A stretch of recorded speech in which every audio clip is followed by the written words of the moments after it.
Amém. A graça e a paz a todos.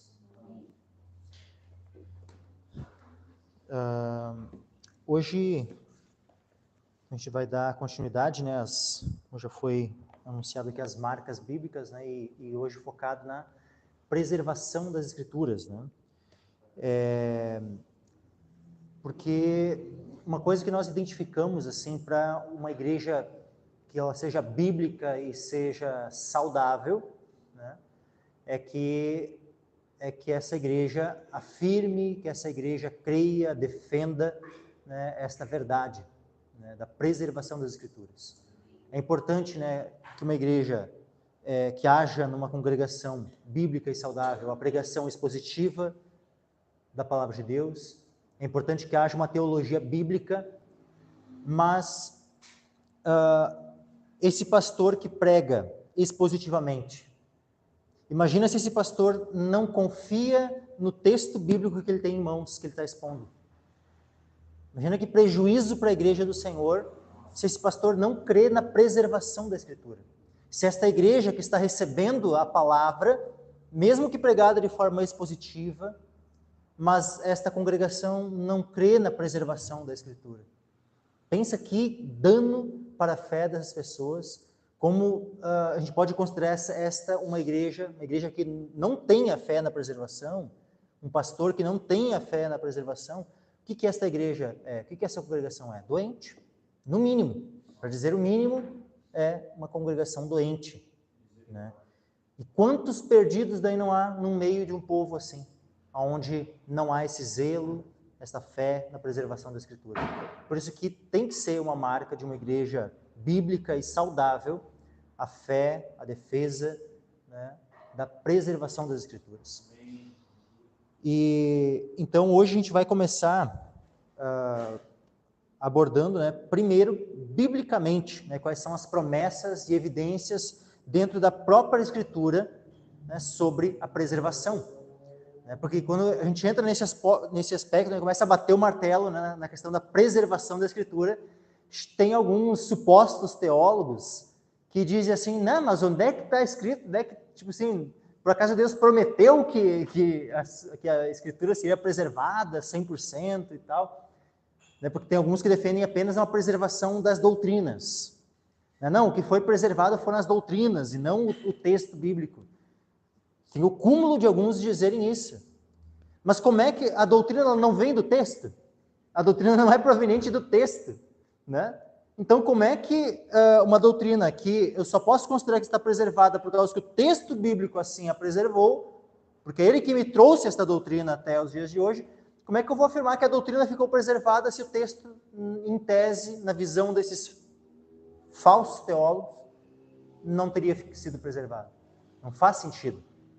A doutrina depende do que está escrito. Então, se o que está escrito não teria sido preservado, é óbvio que a doutrina também não teria sido preservada. Aí tem aqueles que dizem também assim, mas isso aí não... A questão, né, de, uma vez que eles não creem na preservação, eles dizem assim, não, mas isso não afeta nenhuma doutrina. Tá, mas por acaso a preservação da Escritura não é uma doutrina? Essa doutrina é diretamente maculada e cai por terra, uma vez que a pessoa não crê que a Escritura permanece fiel até hoje. Incorruptível, sabe, sem erro, sem mácula. Se a pessoa não crê na preservação da Escritura, ponto, essa já é uma doutrina que já não permanece e que acaba desestabilizando todas as demais. Porque, afinal de contas, tudo que nós cremos sobre Cristo, tudo que nós cremos sobre o Pai, sobre o Espírito Santo, sobre a santidade, sobre a fé, sobre o Evangelho, tudo isso provém de onde? Da Escritura. Se a Escritura não tivesse sido preservada, todas essas doutrinas são maculadas, são desestabilizadas. Aí o firme fundamento no qual nós estamos acaba se tornando um fundamento que não é firme, se nós não afirmarmos e defendermos a preservação dessa Escritura. Mas vamos lá, vamos ver se Deus de fato promete, né, e se nós temos evidências na própria Escritura sobre a preservação dela. E a gente vai abrir aqui os textos em ordem, desde o início. No primeiro, a gente no primeiro vamos permanecer de pé, só no primeiro, depois na sequência, peço os irmãos daí sentem. Daí. Deuteronômio 29, 29.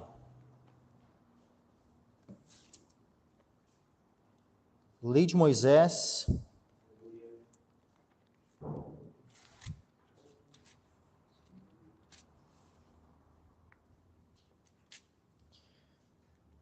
Deuteronômio, capítulo 29, versículo 29.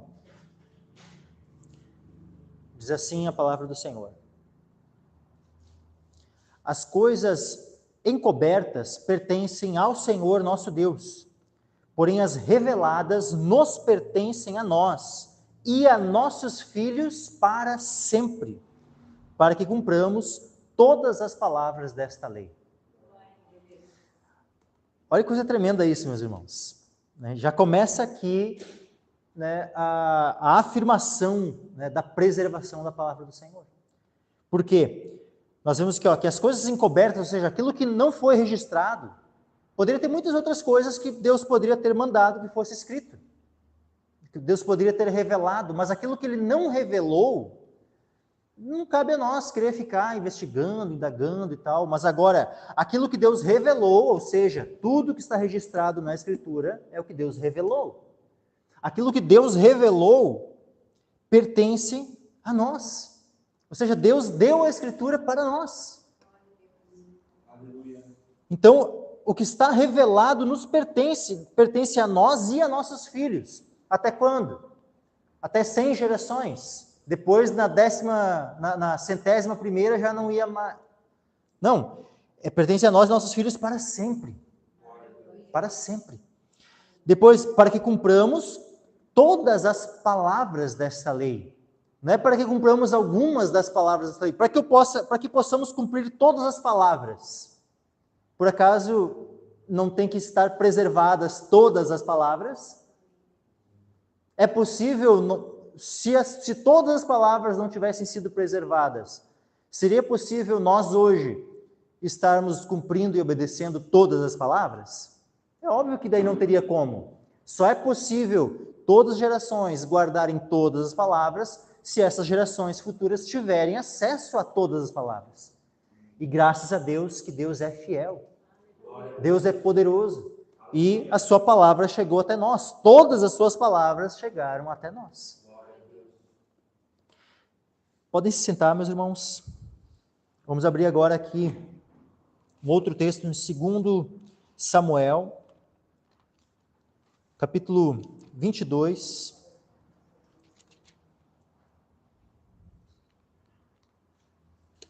E versículo 31. 2 Samuel 22, 31.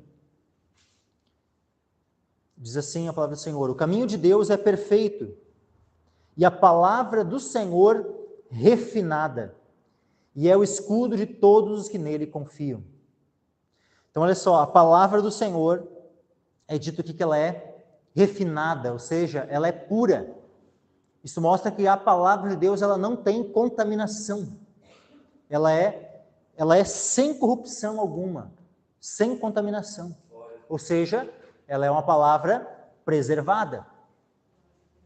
Né? Se algo foi contaminado, aquilo não foi preservado. Para que algo seja preservado, ele precisa permanecer isento de contaminação. E o que a palavra do Senhor é? Ela é refinada.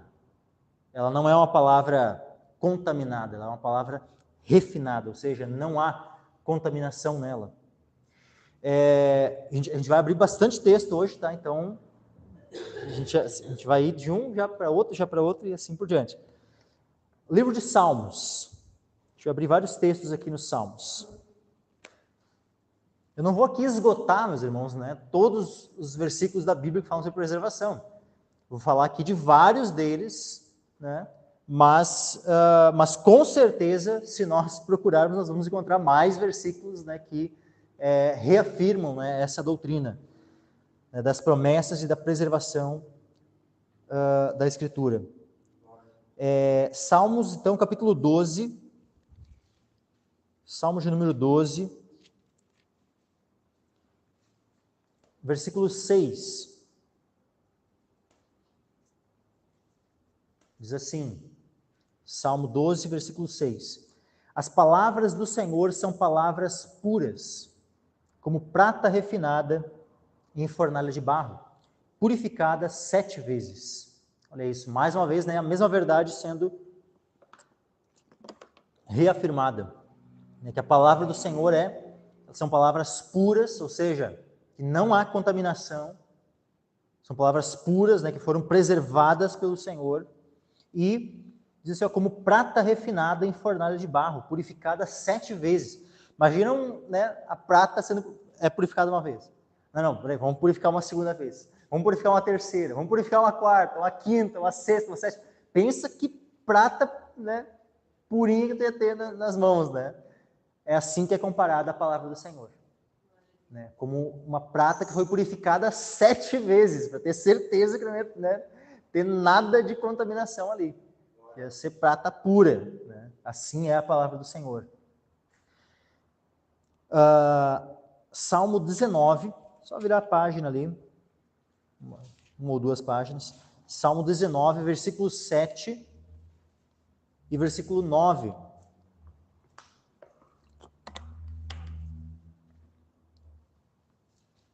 Salmo que deu base para o último louvor que nós cantamos. Salmo 19, versículo 7. A lei do Senhor é perfeita e refrigera a alma. O testemunho do Senhor é fiel e dá sabedoria aos simples. Cada uma dessas expressões, meus irmãos, elas são, todas elas estão apontando para a palavra do Senhor. Então, quando diz assim, ó, a lei do Senhor, está falando da palavra de Deus. Quando fala o testemunho do Senhor, está falando da palavra de Deus. Os preceitos do Senhor, o mandamento do Senhor, o temor do Senhor, os juízos do Senhor, tudo isso que a gente vai lendo, né, nesses versículos aqui, todos eles apontam para o quê? Para a palavra de Deus. E aí o que nós vemos? Olha só, a lei do Senhor, ou seja, a palavra do Senhor é perfeita. Perfeita. E refrigera a alma. O testemunho do Senhor, ou seja, a palavra do Senhor, é fiel. É fiel. E depois, vamos lá, versículo 9. O temor do Senhor é limpo e permanece eternamente. Então, por quanto tempo a palavra do Senhor vai permanecer? Eternamente. Vai permanecer como? Perfeita, vai permanecer fiel, vai permanecer limpa. Os juízos do Senhor são verdadeiros e justos juntamente. Então, a palavra do Senhor sempre vai permanecer verdadeira e justa. Os padrões de justiça deste mundo podem mudar. Aquilo que está numa lei que hoje é crime, a gente não sabe se daqui a alguns anos vai continuar sendo crime. Aquilo que hoje é algo que os homens podem fazer, pode ser que daqui a alguns anos as leis do nosso país tornem proibido. Ou seja, as leis dos países mudam, mas a palavra do Senhor, essa permanece para sempre. O padrão de justiça revelado na Escritura não muda. Não muda. Salmo 33, versículo 11. Salmo 33, versículo 11. Olha só, o conselho do Senhor, Salmo 33, 11. O conselho do Senhor permanece para sempre. Os intentos do seu coração de geração em geração. Lembra quando Paulo fala, né? Que ele buscou pregar todo o conselho de Deus. Ou seja, né, a intenção de Paulo era pregar o quê? Toda a Escritura. Tudo aquilo que Deus revelou. E aqui nós vemos então que o conselho do Senhor permanece para sempre. Ou seja, a palavra do Senhor ela permanece para sempre. Salmo 100. Olha, veja, isso aqui são o livro de Salmos, né? Olha como os irmãos cantavam, né, sobre a preservação da palavra de Deus, né? Salmo 100, versículo 5.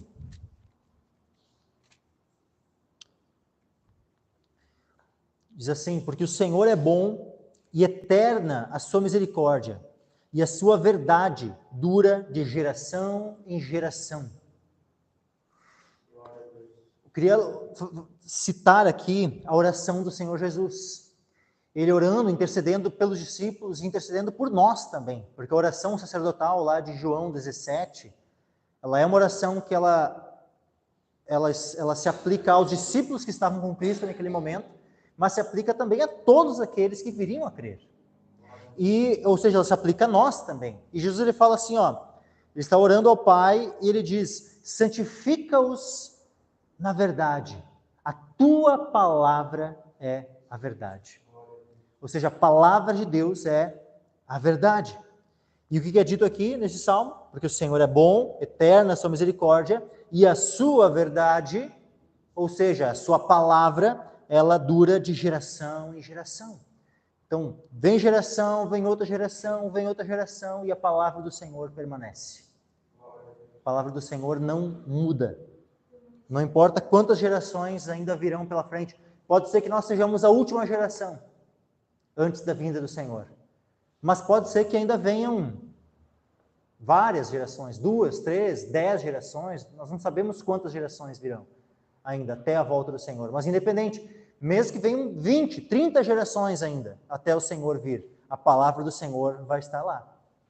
Se tiverem ainda 30 gerações até a vinda do Senhor, na 30ª geração, a palavra do Senhor vai ser a mesma, ainda vai estar lá, preservada, pura. Salmo 111, versículos 7 e 8.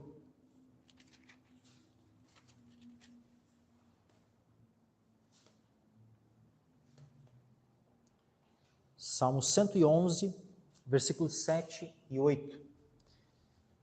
Diz assim: as obras das suas mãos são verdade e juízo, seguros todos os seus mandamentos. Permanecem firmes para todo sempre, e são feitos em verdade e retidão. Olha que coisa tremenda, meus irmãos, né? Pensa, as obras das suas mãos são verdade e juízo, seguros todos os seus mandamentos.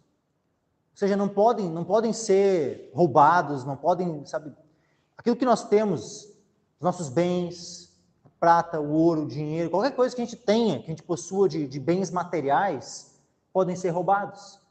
Tanto que Jesus diz assim, ó, não ajunteis tesouros na terra, onde o ladrão vai lá, mina e rouba, onde a traça, né, corrói, onde a ferrugem, né, vai lá e enferruja. Que adianta, né? A gente pode ter tudo que é tipo de bens, essas coisas vão se perdendo, não duram, não permanecem, mas agora tem uma coisa que nós temos e que ela permanece para sempre, que é a palavra de Deus. Aleluia. Os mandamentos do Senhor não podem ser roubados. Como diz aqui, seguros todos os seus mandamentos. A gente pode ter segurança de que o mandamento do Senhor, mesmo que ele mandou lá para Moisés, os mandamentos que Cristo deu aos apóstolos, todos eles chegaram até nós. Nenhum se perdeu. Todos estão seguros. Porque quem é que garante isso? É o Senhor. Porque foi Ele quem prometeu. Quando Deus inspira a sua palavra, quando Deus move aqui a ser escrito neste salmo, é Deus quem está prometendo isso. É Deus quem está prometendo. Ele não precisa dizer assim, ó, eu prometo, né? Se Ele moveu a que fosse escrito, Ele está prometendo. Ele está afirmando que os seus mandamentos são seguros. Diz que não é um homem falando o que ele pensa sobre a palavra, sobre os mandamentos de Deus. Isso é Deus falando sobre a realidade do que são os seus mandamentos. Aí diz, permanecem firmes para todo sempre. Olha isso, permanecem firmes para todo sempre. E são feitos em verdade e retidão. Salmo 119, salmo que nós estamos lendo, né? Todas as quintas-feiras. Salmo 119, versículo, a gente vai ler aqui alguns versículos, 4 deles. Versículo 89. Versículo 89 diz assim: para sempre, ó Senhor, a tua palavra permanece no céu.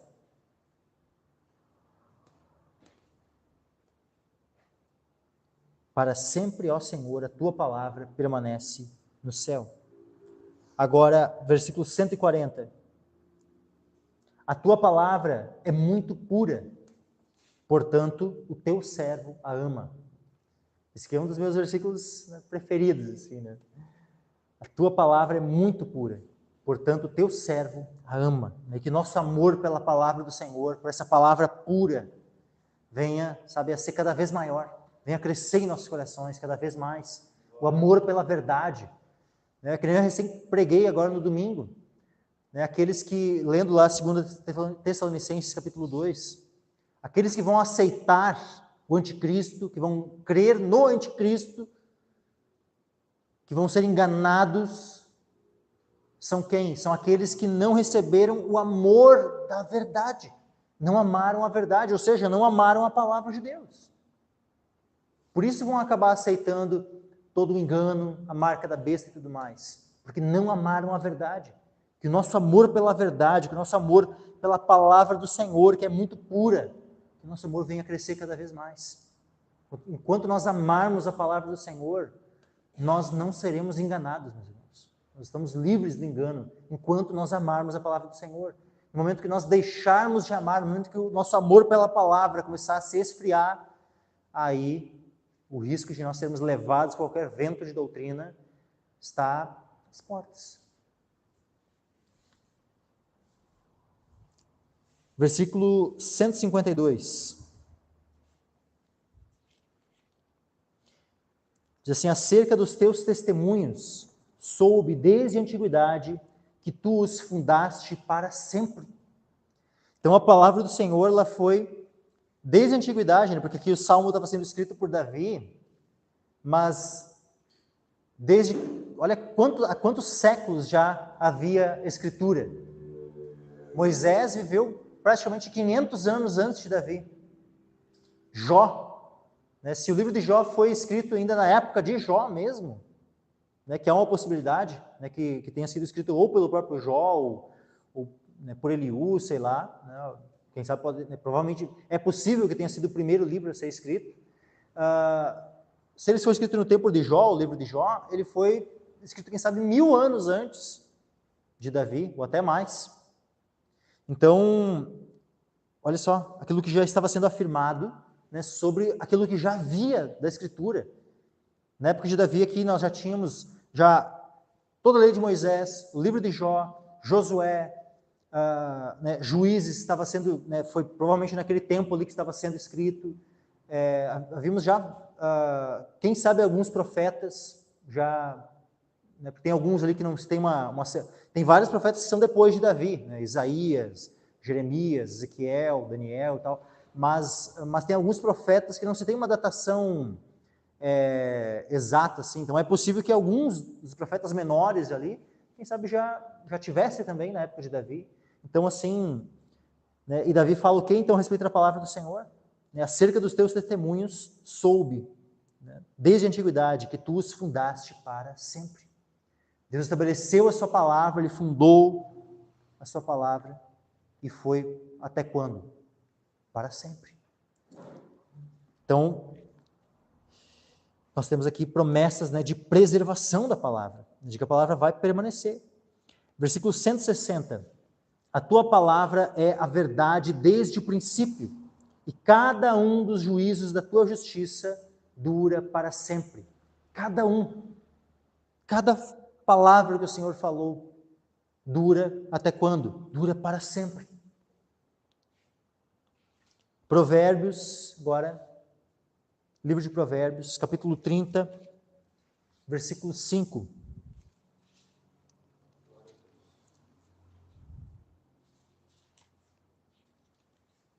Provérbios, capítulo 30, versículo 5. Vamos ler o 5 e o 6. Olha só. Toda a palavra de Deus é pura, escudo é para os que confiam nele. Nada acrescentes em suas palavras, para que não te repreenda e sejas achado mentiroso. Então, aquela mesma exortação que nós temos lá no final da Bíblia, né, lá em Apocalipse, sobre não acrescentar, sobre não tirar, né, nós temos aqui também. Ou seja, uma das formas que Deus utiliza, né, para preservar, que eu já vou abordar aqui um aspecto. Quais são os meios que Deus usou para preservar a sua palavra? Porque Deus, ele usou de meios para preservar essa palavra. Sabe qual é o meio que Deus usa para preservar a sua palavra? A igreja. A igreja, tanto a igreja do Antigo Testamento como a igreja do Novo Testamento. Tanto a igreja antes de Cristo, né, ou seja, que era principalmente ali a nação, né, os judeus, como a igreja após, né, a vinda de Cristo, que daí não é mais, ela se configura de uma maneira, né, a organização dela, né, de maneira diferente, não mais como uma nação, mas sim como igrejas locais, mas a igreja do Senhor, a igreja fiel do Senhor, é o meio que Deus utiliza para a preservação da sua palavra. Porque seu povo vai copiando e copiando e copiando, e as cópias vão se multiplicando, e dessa forma a palavra do Senhor vai crescendo, vai se multiplicando, né, o acesso a ela, né, e a palavra do Senhor então vai sendo preservada de geração após geração. E aí uma das coisas, Deus vai e várias vezes, tanto na lei de Moisés nós temos essa exortação, nós temos aqui em Provérbios, nós temos em vários momentos, assim, em alguns momentos, né, essa ordem, ó, nada acrescente essas palavras. Né? Por quê? Justamente isso, aqueles que são servos de Deus fiéis, isso desperta temor no coração do povo de Deus. E aí, então o povo de Deus o que faz? Tem o zelo, né, de, quando vai copiar tudo palavra por palavra, sem tirar e nem acrescentar nada. E essa é a forma como a palavra de Deus vai sendo copiada e copiada e copiada, e essas cópias são o meio que Deus utiliza para a preservação da sua palavra. E dessa forma que a palavra de Deus chegou até nós hoje. Nós temos aqui, cada um de nós, uma cópia da palavra de Deus em nossas mãos.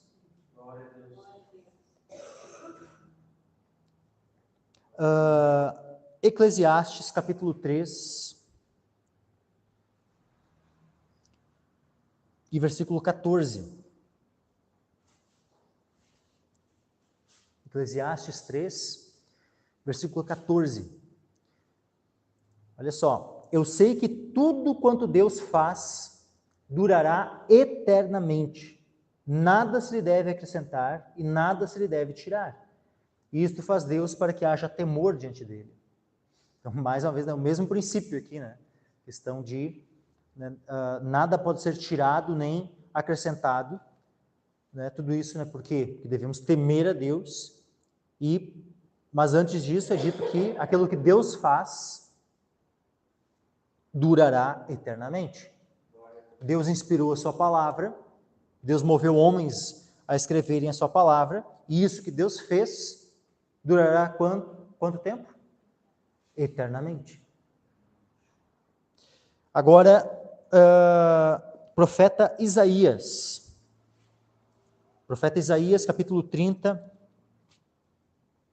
gente vai ler 3 passagens aqui em Isaías, depois vamos para o Novo Testamento.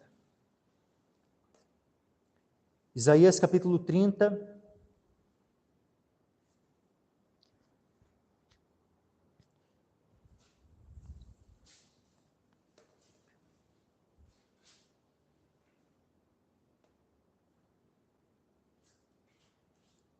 Capítulo 30, versículo 8. Diz assim a palavra do Senhor: vai, pois, agora, escreve isto numa tábua perante eles e registra-o num livro, para que fique até ao último dia, para sempre e perpetuamente. Olha isso, meus irmãos. Será? Não, eu fico pensando que aqueles que afirmam, sabe, que Deus não teria prometido a preservação da sua palavra, eu acho que eles não leem a Bíblia. Só pode que sabe que são homens assim, ó, que foram lá, fizeram uma faculdade de teologia, mas nunca pegaram assim, ó, a Bíblia, não, vou ler aqui de capa a capa, de Gênesis a Apocalipse. Não pode, sabe por quê? Como é que a pessoa chega diante de um texto como esse, que afirma claramente, é tão lindo isso. Vai, pois, agora, escreve isso. Deus está ordenando o profeta Isaías. Vai, pois, agora, escreve isto numa tábua perante eles e registra-o num livro, para que fique até ao último dia. Normalmente, quando a gente tem a expressão, né, último dia, fala da vinda do Senhor, fala do dia do juízo, do julgamento. Né?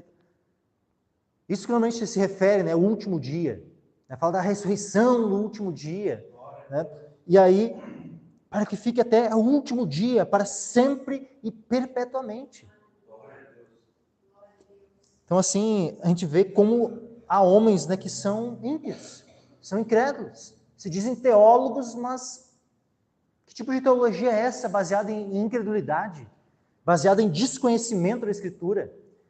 Na época de Cristo já tinha esses teólogos, já tinha aqueles, né, que chegavam lá, os saduceus, né, diante de Cristo, falando, na lei, tentando, né, arrumar uma artimanha de colocar Cristo numa armadilha, assim, né, encontrar alguma palavra para poder, né, virar ela e jogar contra Cristo e tal. E aí os saduceus chegaram lá para Cristo, né, tinha um homem lá que tinha uma esposa, aí ele morreu sem deixar filhos, né, e vai lá e tinha 7 irmãos, né, cada um foi se casando com ela e tal, para suscitar descendência do seu irmão, e nenhum conseguiu, né, ter filho. Finalmente a mulher morre, sem ter tido filho. De qual deles ela vai ser esposa na ressurreição? Ele fazia a pergunta. Sim. Tipo assim, é mais ou menos a coisa assim, pergunta errada, né? Assim, vocês não conhecem nem o poder de Deus e nem as Escrituras. Vocês não conhecem as Escrituras e nem o poder de Deus. É isso que Jesus simplesmente fala isso. E aí vai lá, ensina eles. Vocês não sabem que, né, que na ressurreição não vão se casar, nem se dar em casamento. Então, que tipo de pergunta é essa que vocês estão fazendo? Né? Vocês não conhecem a Escritura, e nem o poder de Deus. Então, tem muito teólogo que se diz teólogo e não conhece nem o livro que ele deveria conhecer de capa a capa. Não conhece. Conhece comentários de outros, conhece o livro do fulano de tal, mas o livro de Deus não conhece. Isaías capítulo 40, versículo 8. Isaías 40, versículo 8. Diz assim: seca-se a erva e cai a flor, porém a palavra de nosso Deus subsiste eternamente. Essa palavra aqui é que vai ser citada por Pedro lá na sua primeira carta. Né? Pedro estava aqui, estava lendo aqui Isaías e tal, e Deus, né? ou simplesmente já tinha lido e Deus trouxe a memória, né, de Pedro. Mas seca-se a erva, cai a flor, porém a palavra de nosso Deus subsiste eternamente. E o último texto aqui de Isaías 59, versículo 21.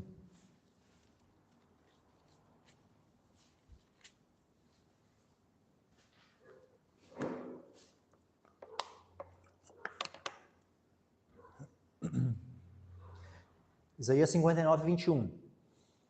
Quanto a mim, esta é a minha aliança com eles, diz o Senhor. O meu espírito que está sobre ti e as minhas palavras que pus na tua boca não se desviarão da tua boca, nem da boca da tua descendência, nem da boca da descendência da tua descendência, diz o Senhor, desde agora e para todo o sempre. Então, ou seja, a palavra do Senhor, olha só, as minhas palavras que pus na tua boca. O que é que não ia ser desviado da boca da descendência? As palavras. Ou seja, as palavras de Deus, as minhas palavras, Deus fala assim, as minhas palavras que pus na tua boca, não se desviarão da tua boca, nem da boca da tua descendência, nem da boca da descendência da tua descendência, diz o Senhor, desde agora e para todo sempre. Ou seja, nós temos promessa de que a palavra iria permanecer geração após geração, a todos os descendentes. Não ia faltar. Não ia se desviar. Nós iríamos sempre ter acesso à palavra de Deus, fiel. Agora vamos para o Novo Testamento, Mateus. Já foram lidos aqui, né, alguns dos textos, mas vamos relê-los novamente. Sempre é bom a gente, né, estarmos reforçando, relembrando. Mateus 4:4, então. Mateus 4, versículo 4, diz assim: Ele, porém, respondendo, disse: Está escrito, nem só de pão viverá o homem, mas de toda a palavra que sai da boca de Deus. O que nós vemos aqui? Eu quero chamar a atenção para dois aspectos nesse versículo.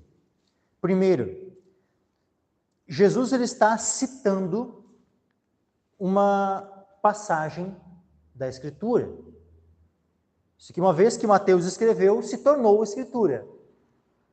Uma vez que ele foi movido pelo Espírito Santo a escrever, a registrar, isso se tornou Escritura também. Mas é uma citação. Jesus ele está citando uma Escritura de Deuteronômio.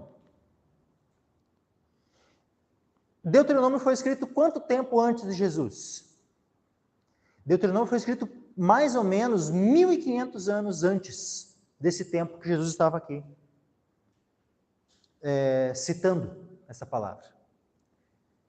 Pensa, 1.500 anos antes, 1 milênio e meio antes foi escrita essa palavra. E aí, passaram-se 1.500 anos, Jesus está com aquela palavra ali, o que ele diz? Está escrito. Ele usa o verbo aqui, o está, é presente, está escrito.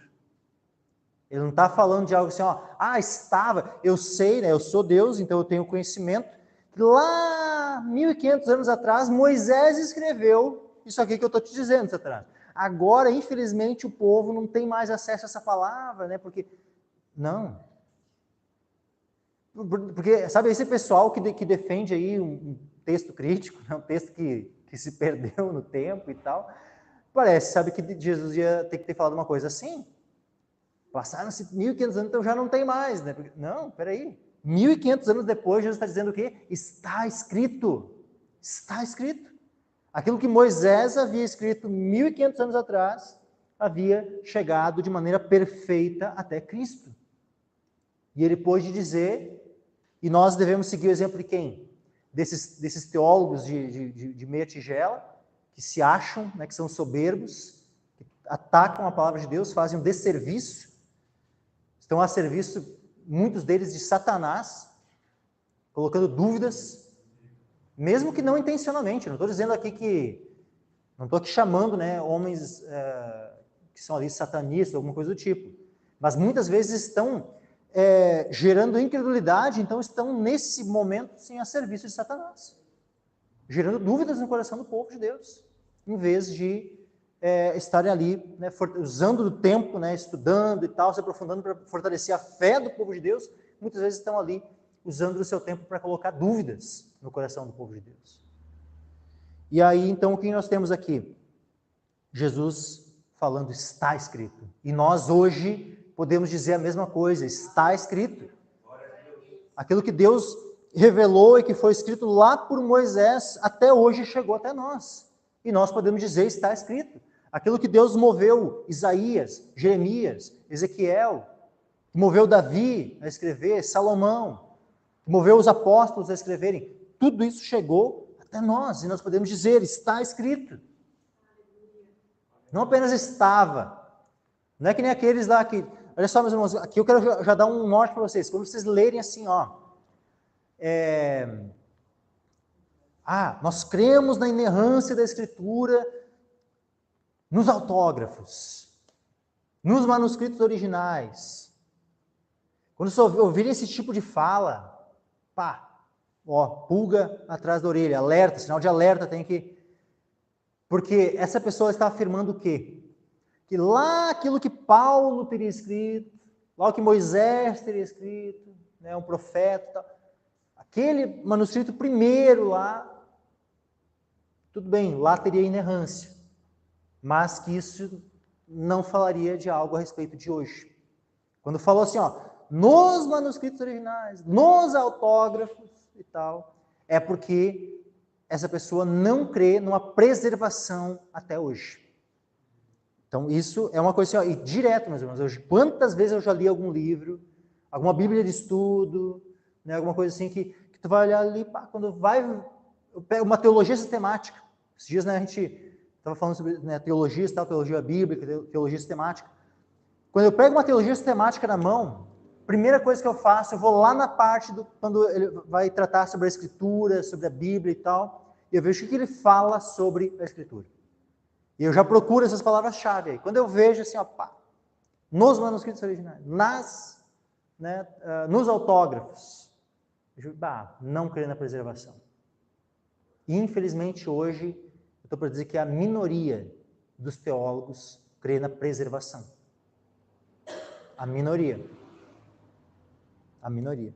A maioria vem com essas afirmações. Crê numa suposta inerrância, infalibilidade lá da época de Jesus. Da Bíblia lá da época lá do... Tipo assim, ó, o Antigo Testamento, lá na época de Moisés, Isaías, quando Isaías escreveu e tal, mas que hoje já não... Isso é terrível, meus irmãos. Esse tipo de... Pensa, aí o cara está lá escrevendo um livro de teologia para querer ensinar, né, muitas vezes até a pastores. Né? E que tipo de fé é essa?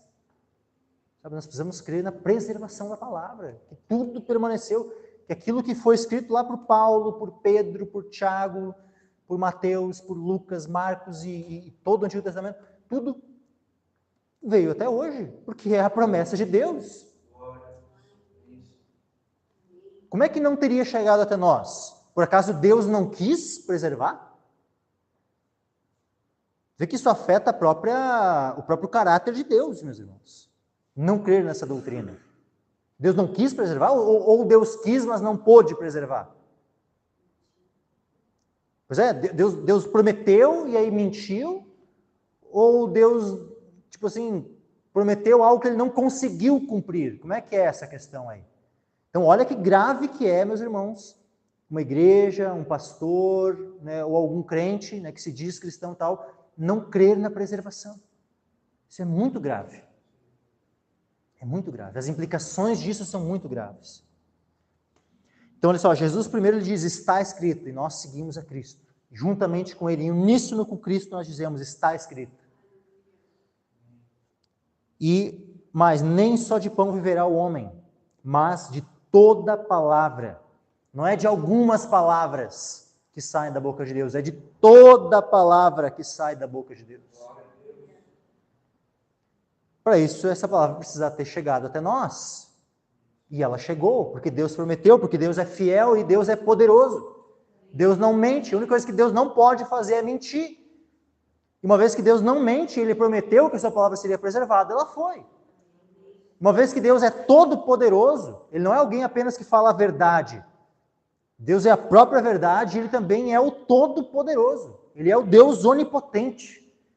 E Ele tem todo o poder para fazer a sua palavra chegar até nós. Então, nem só de pão viverá o homem, mas de toda a palavra que sai da boca de Deus. Agora, Mateus 5,18 diz assim, porque em verdade vos digo que até que o céu e a terra passem, nem um jota ou um tio jamais passará da lei, sem que tudo seja cumprido. Então a promessa de preservação, meus irmãos, ela está vinculada às palavras, e não só as palavras, mas inclusive as próprias letras, meus irmãos. Porque é óbvio que uma palavra ela é composta por letras. E então, o que Jesus está afirmando aqui? Nenhum jota ou um tio. Precisamos saber, esse tio aqui, tá? Foi usado, né, tio aqui para traduzir, mas o tio aqui ele não é o nosso tio que a gente tem na nossa ortografia, né, no português. O tio aqui ele está apontando para eu não vou ter como mostrar aqui agora, tá? Mas nas letras hebraicas, às vezes nós tínhamos ali uma letra que, para diferenciar uma letra da outra, teria só uma pontinha assim na letra, tipo um puxadinho assim, tipo um chifrinho assim na letra assim. Aquilo era a única coisa que iria diferenciar às vezes uma letra da outra. Esse ali digamos assim, é o tio de que Jesus está falando. É o menor tracinho, né, que vai diferenciar no hebraico isso. Que vai diferenciar uma letra da outra. Ou seja, vamos pegar um exemplo, assim, ó, só para os irmãos terem uma noção no português.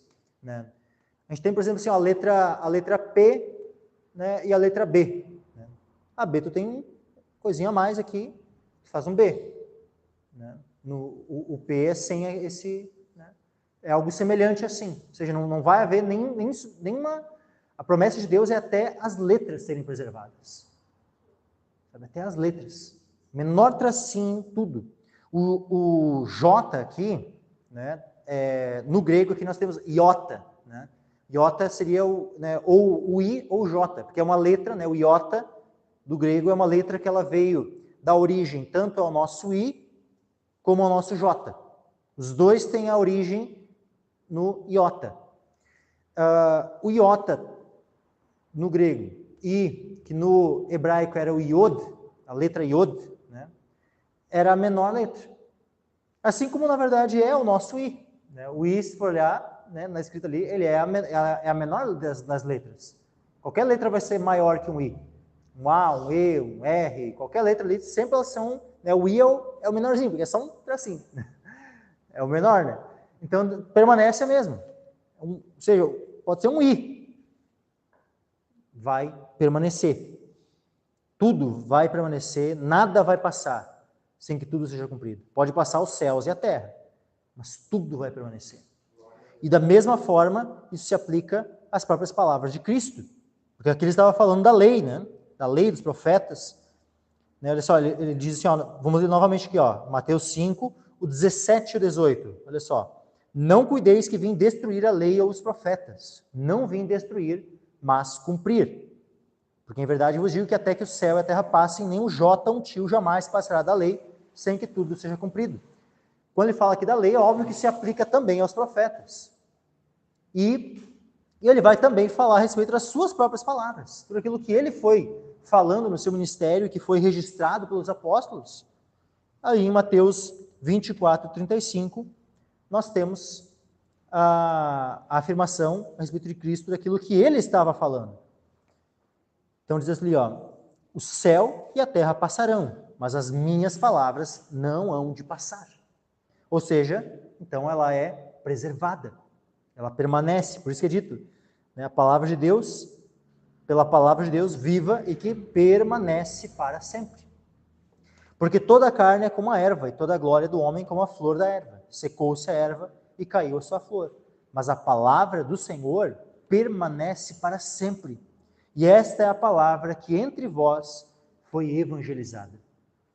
Então a palavra que entre vós, mesmo que Pedro falou aqui, vale para nós. A palavra que entre nós foi evangelizada, esta é a palavra que é viva, esta é a palavra que é incorruptível e que permanece para sempre.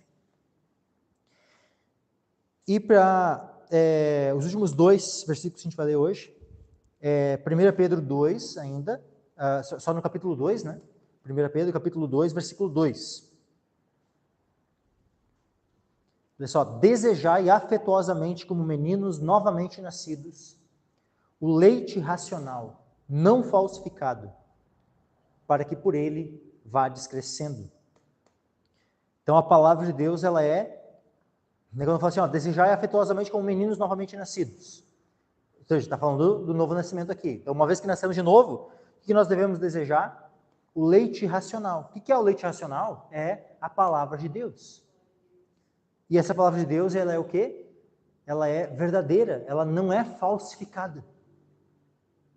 A palavra que ela não foi falsificada, não foi mudada por... O pessoal vai lá e fala assim, a Bíblia foi escrita por homens, dando a entender, né, que poderia ter sido falsificada. No final das contas, quando eles argumentam isso, quando os incrédulos argumentam, né, a Bíblia foi escrita por homens, o que está por trás do que eles estão dizendo é o quê? É que foi um livro que foi falsificado. Só que, não, a palavra de Deus, ela é um leite racional não falsificado. É pura, a palavra pura, leite puro para o nosso sustento, para que por ele vades crescendo. E, por fim, 2 Pedro, capítulo 1, e versículo 19.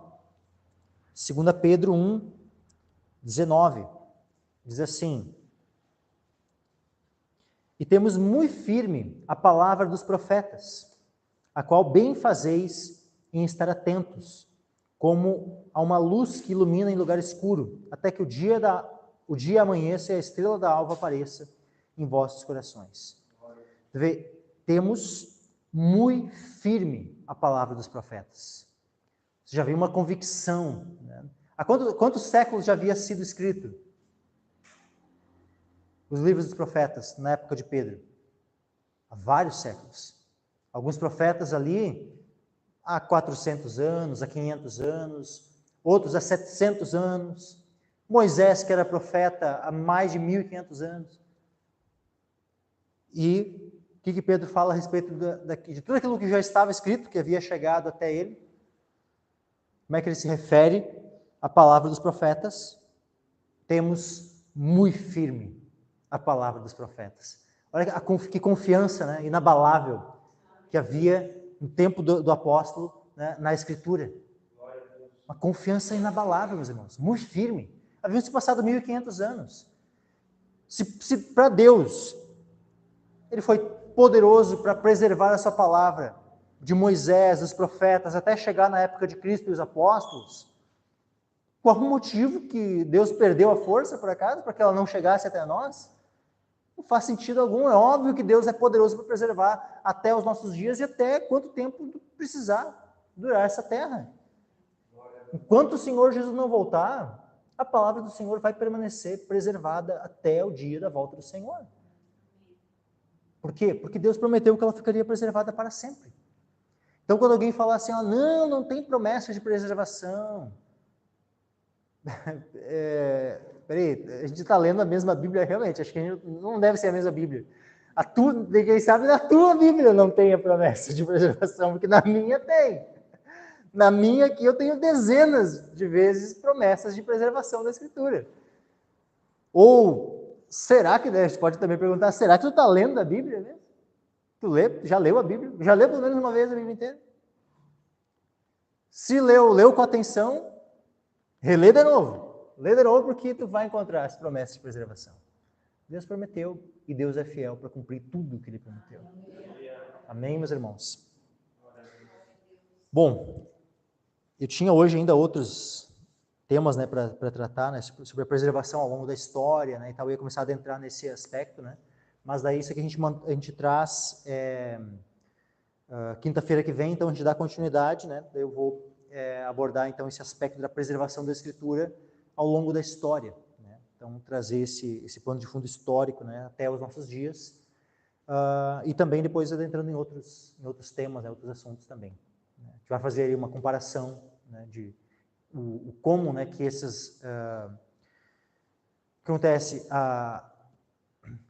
a incredulidade quanto à preservação, né?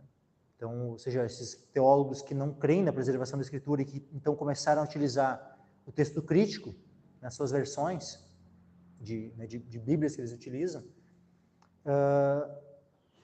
tem ali essas diferenças que afetam doutrinas também. E a gente vai trazer essas comparações aí, né? Se não no próximo culto, na próxima quinta-feira, né, na outra, né, mas a gente vai estar mostrando aqui, porque alguns dizem assim, não, mas as diferenças, né, que tem o texto crítico e o texto recebido, né, o texto recebido é o texto preservado por Deus, é o texto no qual é baseado, por exemplo, a versão que nós utilizamos, a CF, nós temos no Brasil também a King James Fiel, nós temos a LTT, né, Bíblia Literal do texto tradicional. São 3 versões que são completamente baseadas no texto recebido, que é o texto preservado por Deus. Agora, né, versões baseadas no texto crítico, eles dizem, não, mas isso não afeta a doutrina. A primeira doutrina afetada já é a doutrina da preservação. Ponto. Essa já é a primeira doutrina afetada. Mas a gente vai ver que sim, afeta várias doutrinas, sim.